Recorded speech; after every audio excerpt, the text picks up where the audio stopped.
Welcome to this very special edition of the Author's Voice with KAJ, a show where we explore the stories behind the stories. Here we dive into the worlds created by authors, discover their inspirations, and ensure that you walk away enriched and inspired. And today we have with us author Dr. Will Tuttle. He is a visionary author of international bestseller The World Peace Diet, published in 18 languages, is a recipient of the Courage of Conscious Award and the MT Cages Prize. He's also the author of several other books on spirituality, intuition, and social justice, as well as the creator of online wellness and advocacy programs. A vegan since 1980 and a former Zen monk, he is featured in a number of documentaries and is a frequent radio, television, and online presenter. And today we'll be talking about his book, The World Peace Way, 6 Keys to Health and Harmony for All. So let's dive into the story behind the story. Welcome to the show, Dr. Will. Thank you so much, KJ. I'm delighted to be here. Thanks, everyone, for listening. Good to be here. You are welcome. Welcome to the show once again, Dr. Will, this time on the Author's Voice with KAJ. So we'll talk about your book, The World Peace Way. But before that, let's understand what got you into, writing books, because you have had such a busy life, walking with your brother along with the monks. And last time we talked about it. I want to hear what made you become the author. What inspired you to become an author? Thank you. Yeah, thank you. The basic thing I think that pushed me to start writing books was the feeling that there was an important message that was not getting out into the world. And I come from a family really of writers, in the sense that my father owned a newspaper, and every single week he wrote an editorial or sometimes 2 editorials. So I was used in the background to my father always writing. And I went away to college, and of course you have to do a lot of writing. And then I ended up getting a master's degree, a PhD eventually. So I did a lot of writing over the years. And my doctoral dissertation was on educating intuition in adults. And so that was a 300-page, basically it would have been a book if I had published it. But I wasn't really intending to write a book. I was traveling, and with my wife, Madeline, we were putting on workshops and on developing intuition and concerts. I play the piano, so I do a lot of concerts, and she's an artist. And so the thing, though, that came to me, in fact, Madeline sort of started it. I said, I think someone will write a book that'll show the big picture of the consequences of our violence towards animals for food and other uses, because it's bigger than most people realize. People talk about, well, it's not very good for your health to eat meat and dairy and eggs, and it's not very good for the animals, and it's not very good for the environment. But I had done a lot of research, both outer research and inner research, a lot of meditation. And I realized it's bigger than that, how it affects us spiritually. And then I was very interested in the whole history, anthropology, psychology, sociology of it. So anyway, I said, it'll be great to read that book. And a few years went by, and I said it a few more times, gosh, it'd be great to read that book. And then finally, Madeline said, I think if you want to read that book, you'll have to write it. So that's when I sat down and wrote this book that you mentioned earlier, The World Peace Diet, which took me 5 years of hard working every day. It was a big work, but it went really well. It was published by a publisher in New York City called Lantern Books, and became a worldwide bestseller in 2010. It's been translated, like you said, into 18 or 19 languages now. And it's become its own movement, because it's based really on understanding the spirituality and the wonderful opportunity that compassion for animals gives to us, not only physically, but psychologically and emotionally and culturally. And so I didn't think I'd be writing any more books. But then the last 5 or 6 years, with COVID and all of the problems in the world that seemed to get much worse, I wrote a book called Food for Freedom, which focuses on how when we steal freedom from animals and we take away their health, we find, as you sow, so shall you reap. You could call it karma also, that we lose our freedom and we lose our health. And I really wanted to show that, how that works in our society. So both of those books are really philosophical treatises. They're philosophical books. They're big books. They're each 300 pages. And they're both bestsellers.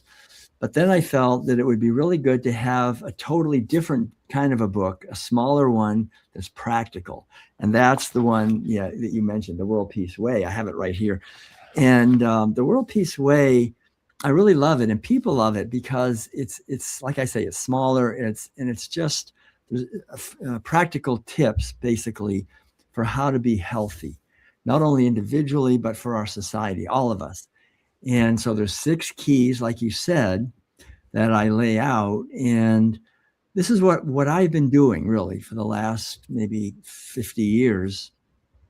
And I think that it's great, to question the official narratives in our society about food and about health, because we're being enslaved in many ways to the pharmaceutical medical complex, and in many ways also to our desires, our cravings for foods that are not healthy. And a lot of those cravings are engineered by food scientists who deliberately create foods that are pretty addictive, that make us want to eat more and more. It's got a lot of toxins, a lot of fat and salt, sugar, and artificial flavors and colors and all this stuff. And so it's highly, it's called ultra processed foods. And so I'll just say briefly, the 6 keys briefly are, the first one is diet. In the old Greek word dieta, where we get our word diet, it means a way of living. So it's what we're eating, what we're drinking, how we're breathing, the pans we're using for cooking, what we're putting on our skin, what we're using for cleaning, what we're reading, everything that we take in any way. That's really important. So that's probably the long about that. The second one key is a spiritual practice. This is so important for being healthy. And I'm so glad, like you mentioned, when I was only 20, I just turned 21 or 22, I left home with my brother. I was meditating every day, and I've meditated every day since then, since over 50 years ago. And having a regular meditation practice where we quiet our mind and become aware of our thoughts, feelings, and our breath and so forth, it really creates a space where we can come back to the foundation of consciousness, that we're not a physical body with all this collection of desires and hopes and problems and everything. We need to really relax and come into this moment and realize we are infinite eternal consciousness that was never born and will never die. And we're manifesting for a few decades on this earth through this vehicle. So a regular spiritual practice can help to make that real for us. And it's very good for our physical health, our psychological health, because the body and the mind are not separate. Whatever affects our body will affect our mind, and whatever affects our mind will affect our body. So that's the second key. The third key is relationships. We can be meditating and eating healthy food, but if we're angry with people, or we have conflict in our relationships, or disharmony or grief, or these different problems in our relationships, that'll really work against us. So I have quite a bit in there that I think is very important keys to healthy relationships, because again, I don't think we're taught that in our society. We're taught more or less to use other people to get what we want, and that our happiness depends on them doing certain things. So these two work together very well, having a healthy relationship and meditation together. Then the fourth one is movement and exercise. That's very important. So it's not just exercise, though. I talk about exercise, which is important for strength and for vitality and flexibility, yoga, Tai Chi, and other things, but also how we move during the day. Like, I don't have any furniture. I'm sitting on the floor. I just think a lot of the ancient ways of living close to the floor, squatting, getting more connected to the earth is very helpful. So movement in the big picture. And then the fifth one is nature. Nature is our best ally for being healthy. And that's one of the worst problems today, I think, is that we're so disconnected from the natural world. We're living in our world of our cell phone and our computer and our boxes that we're living in, these boxes. And so just getting into nature in some way and noticing the beauty of trees and flowers and birds and so forth is very vital to our health. If we don't connect with nature, we're not going to be healthy, I don't think. And then the last one is creativity. And we're meant to be creative. And so I think one of the biggest problems in our society is we've lost touch with our creative capacities. And we're just maybe doing something to make some money, and we're being a conformist. We're doing what other people do. We're dressing the way other people dress. We're trying to just be similar to everybody else. But to find a creative outlet is so important for our health. I think if we're not being creative, we're going to be frustrated at a deep spiritual level, and very easily we'll be attracted to something that's an addiction because it's painful, and we'll want to have some alcohol, we'll want to have some junk food, want to have some drugs.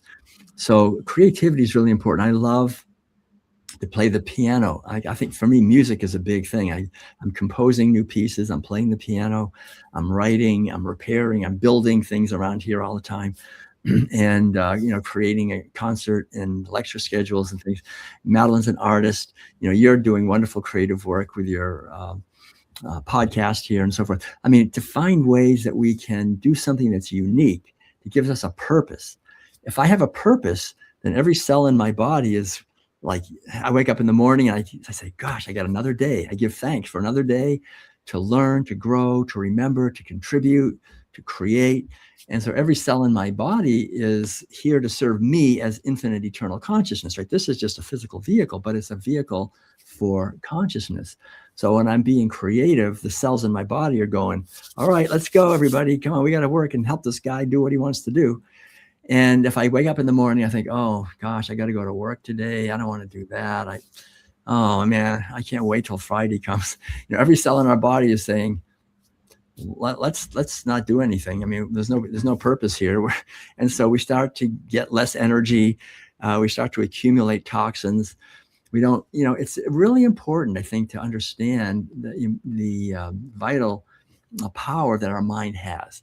So these are the 6 keys for health and harmony for all that I talk about. The reason Absolutely. it's so helpful is that it's practical. I have resources. I have where people can buy things, what kind of products they can get, and so forth. Yeah. Absolutely. Dr. Will. So I see this word called peace. How does that come in between? I'm sure it has a deeper meaning. I want to understand that for the audience. Right. Well, peace is really the key to everything. I think peace in a way is the highest vibration, the highest vibratory level of consciousness. When we're at a very low level of consciousness, we're in fear, we're in frustration, we're in resentment and anger. And as we get more and more awakened in our consciousness, our vibratory level rises to higher and higher levels, and we start to feel a sense of joy and a sense of loving kindness for others and a sense of freedom and a sense of purpose. And then as that gets even higher, we start to feel a sense of harmony and a sense of expanded understanding and wisdom. And at the very highest level, there is this sense of peace. No matter what's happening in the world of appearances, we're at peace because we realize that what we are is the infinite eternal sky of consciousness. And whatever's happening in the world out there is really just clouds. They come and go, but ultimately we are the sky that is eternal and can never be harmed. And so everything in this book, in the World Peace Way, is really to help us actualize that. And so, for example, in the first chapter about food, it's to really do our best to be conscious and aware, and not to be afraid, but just to be aware that there are very powerful forces that make a lot of money if we're not healthy, right? I mean, if I'm not healthy, I need to go and buy some drugs and go to the doctor, and then they need a procedure. And so thousands of dollars go out of my pocket to do all this. So if I really pay attention to the keys of being healthy, so that means local, as much as possible, organic, whole, plant-based foods that minimizes the amount of toxins that I'm eating. And so we, like Madeline and I, we actually grow a lot of our own food ourselves. It's wonderful to have a garden. We planted some fruit trees. We have some vegetables. So we grow a lot of our own food. We also have a market not too far away. We go with local farmers where they bring their food and we buy that. So we really try to have the food be the highest quality. I also talk about the importance of preparing the food and eating the food in an atmosphere of peace and harmony, not just eating while I'm driving the car or while I'm watching a movie. One of the problems in the United States, and I think it's happening more and more, is that people are eating alone. It's really good to eat with other people and to have it be a sacred time where we are connecting with each other, with nature, and give thanks for the food. So it's not only what we're eating, it's also how it's prepared. We prepare the food with love.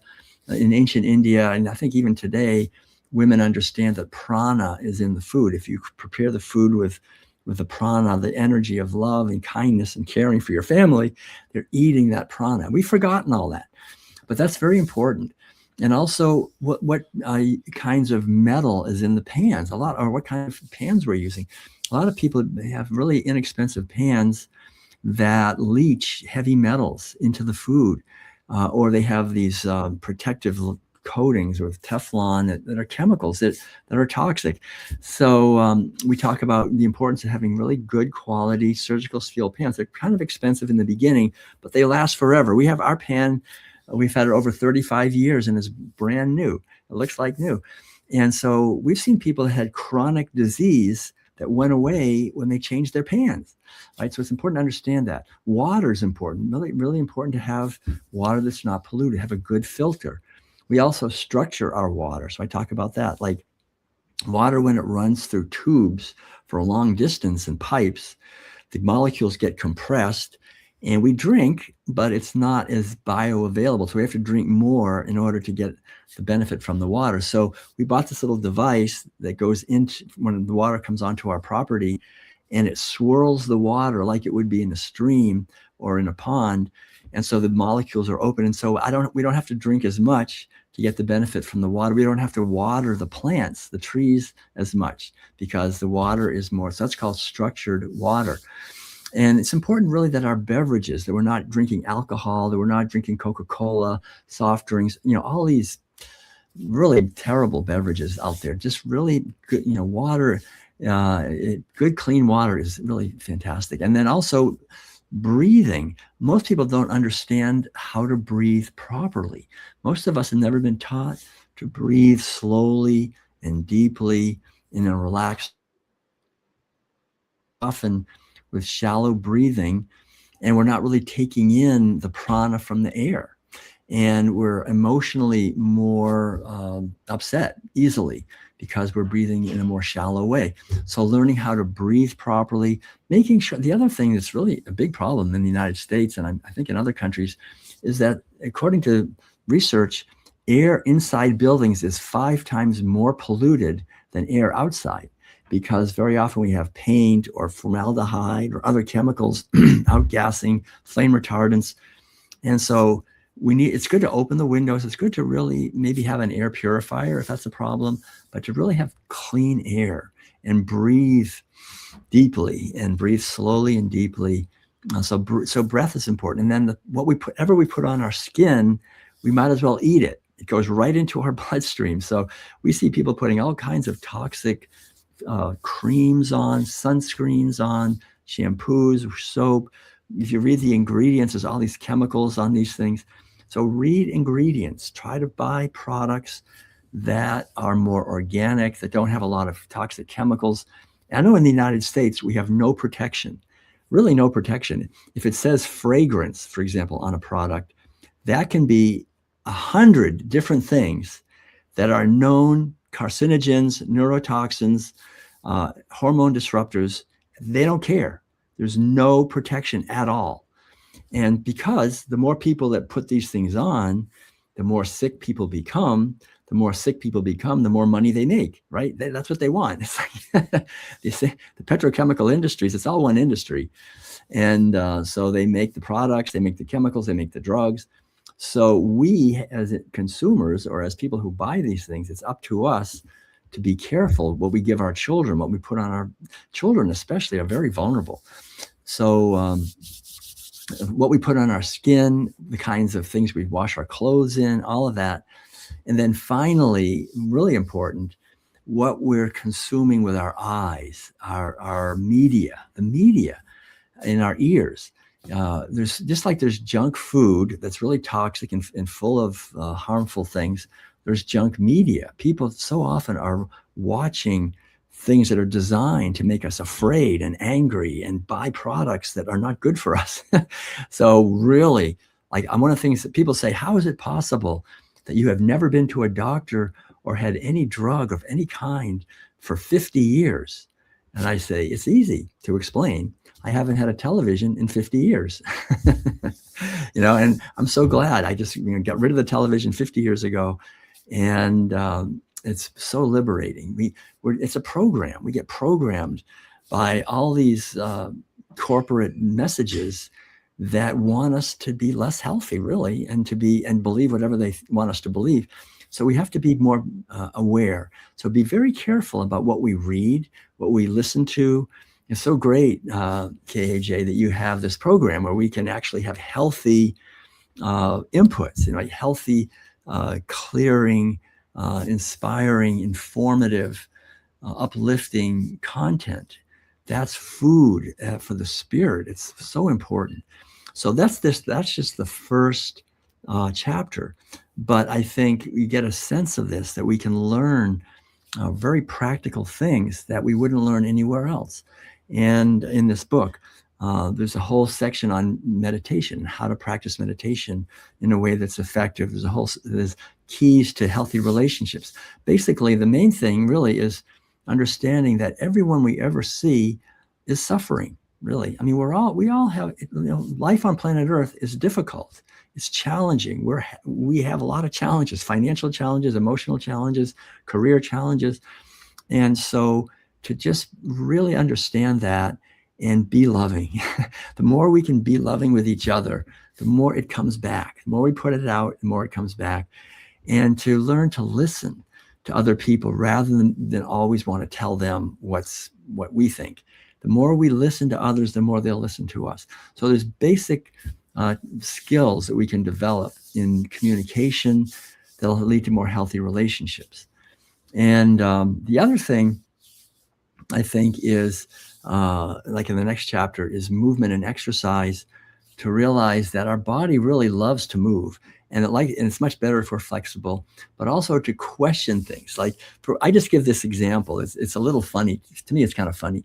Like my whole life, like everybody else, I always, sat on a regular toilet to go to the bathroom. And then I went away to South Korea to become a Zen Buddhist monk. And when I was there this is many years ago, back in the 80s, the toilets, they didn't have those kind of toilets. They were all on the ground. You would squat over the toilet. And I realized that even though it was kind of awkward in the beginning, it's so much better. You're actually squatting, and I could really easily have a bowel movement, which I didn't do so easily sitting on this little throne. And so I got so used to many, many months of this every day, I was like, oh, this is the greatest thing. And it was so funny. I remember then at one point before I left Korea, I came back to the United States. I remember going to this train station, and there was toilets, and I had to go to the bathroom with these toilets. And so they were in the floor like normal, and but there was one that said "for foreigner" on it. And I opened the door to see, and there was one of these Western thrones, you sit on. And I thought, that's so ridiculous. I'm never going to use that again. It was so funny. And so I think, just to be aware of that, like you can put a little bench in front of your toilet so your knees get up a little higher. It's really much better.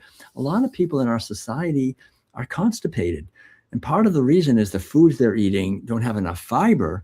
But part of the reason is we're sitting on this thing with our legs dangling down. It's hard to really get in a good position. For millions of years, people squatted more.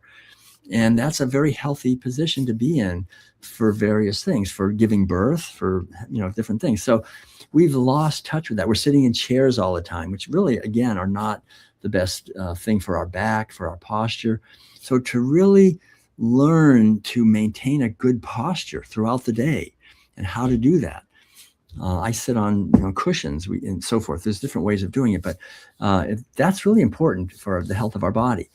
And then so these are some of the basic ideas. I go quite a bit into in the other chapters into the benefits of cold water, for example. It's taking a swim every day, getting into nature, having bare feet, grounding, the Schumann resonance, it's called, which is the vibratory level of the earth.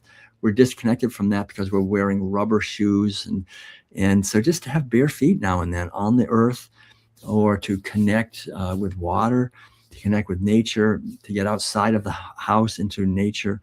It's so invigorating. It's so great for our health. And then to understand the importance of the chakras.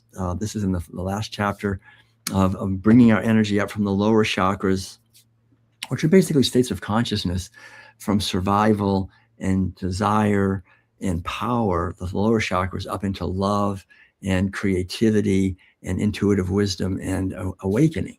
We can do that. We can raise our consciousness with our own effort.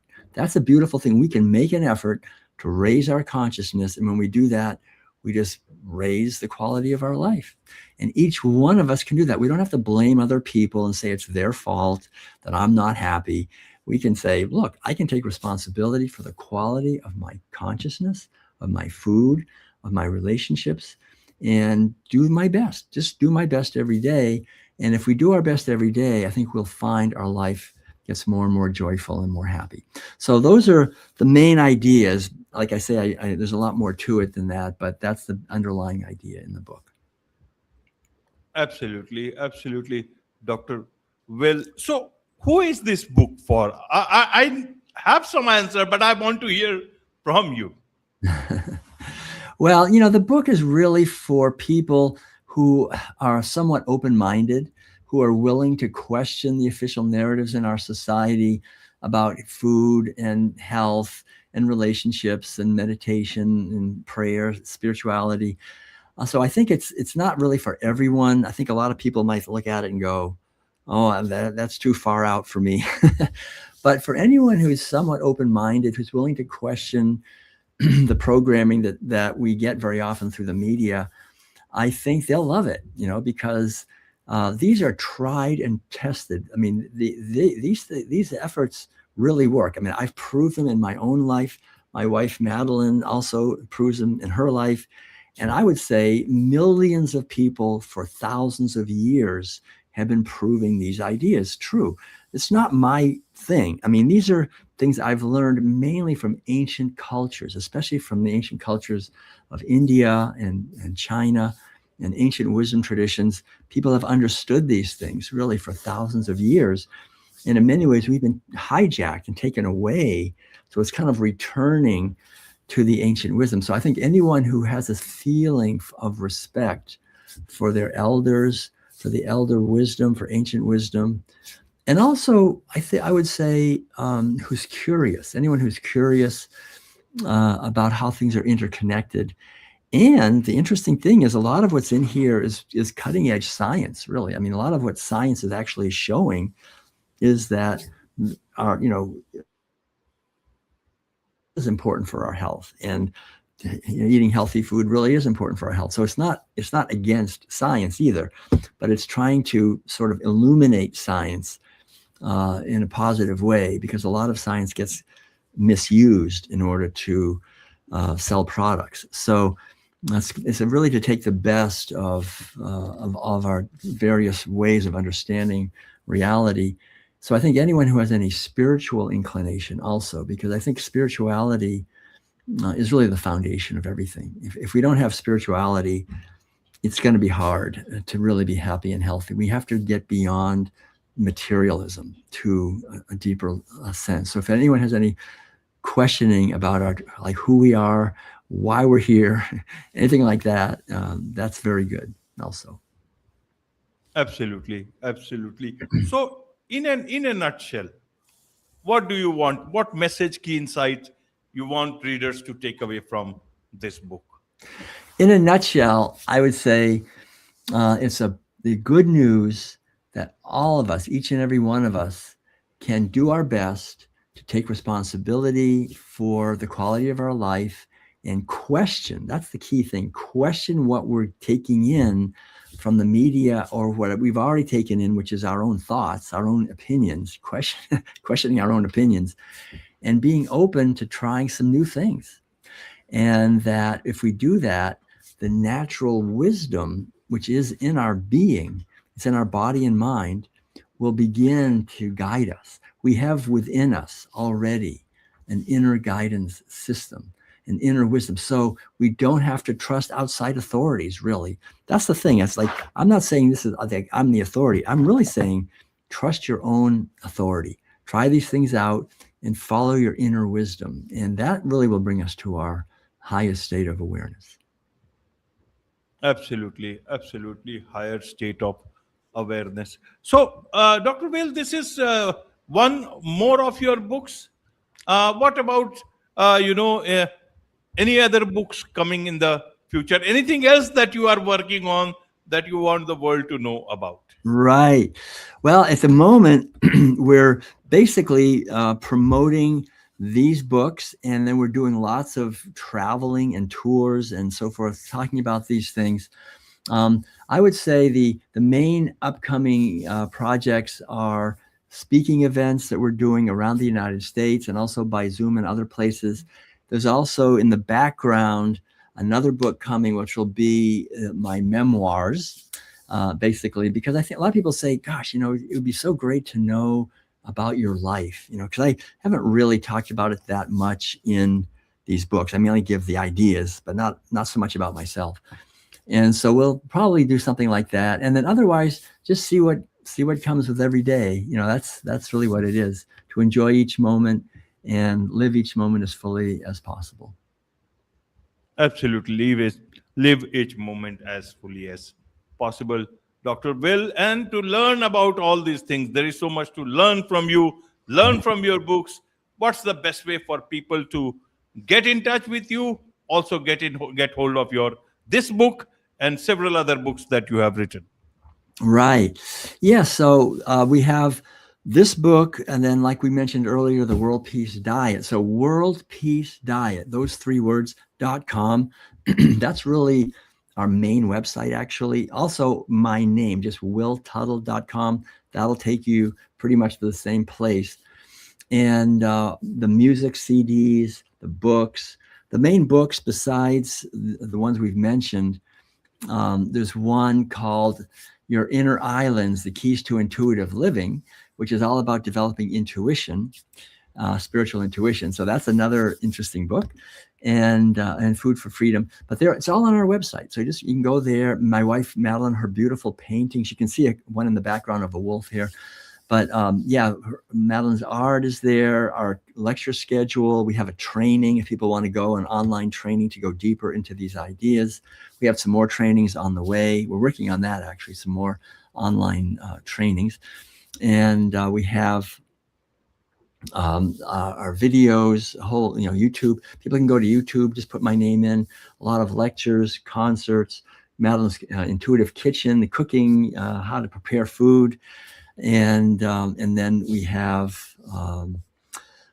concerts of original music, and our lecture schedule and where we're traveling to, both online as well as actually going across the country. We go across the country every year. We spend 5 years on the road, just living in a little camper van, traveling and giving lectures. We just came back. We gave over 80 presentations all over across the United States. So we do a lot of traveling also. Wonderful. Probably the best thing. People can go to Amazon, of course, to get the books. That's an easy way, or Barnes & Noble, any of the other places. We have audiobooks on iTunes or Spotify, any of those as well. Wonderful. Wonderful, Dr. Well, with this, it's a wrap on this very special edition of The Author's Voice with KAJ. Thank you so much indeed for joining us. Thank you, KAJ. It's been a delight as usual. Thank you.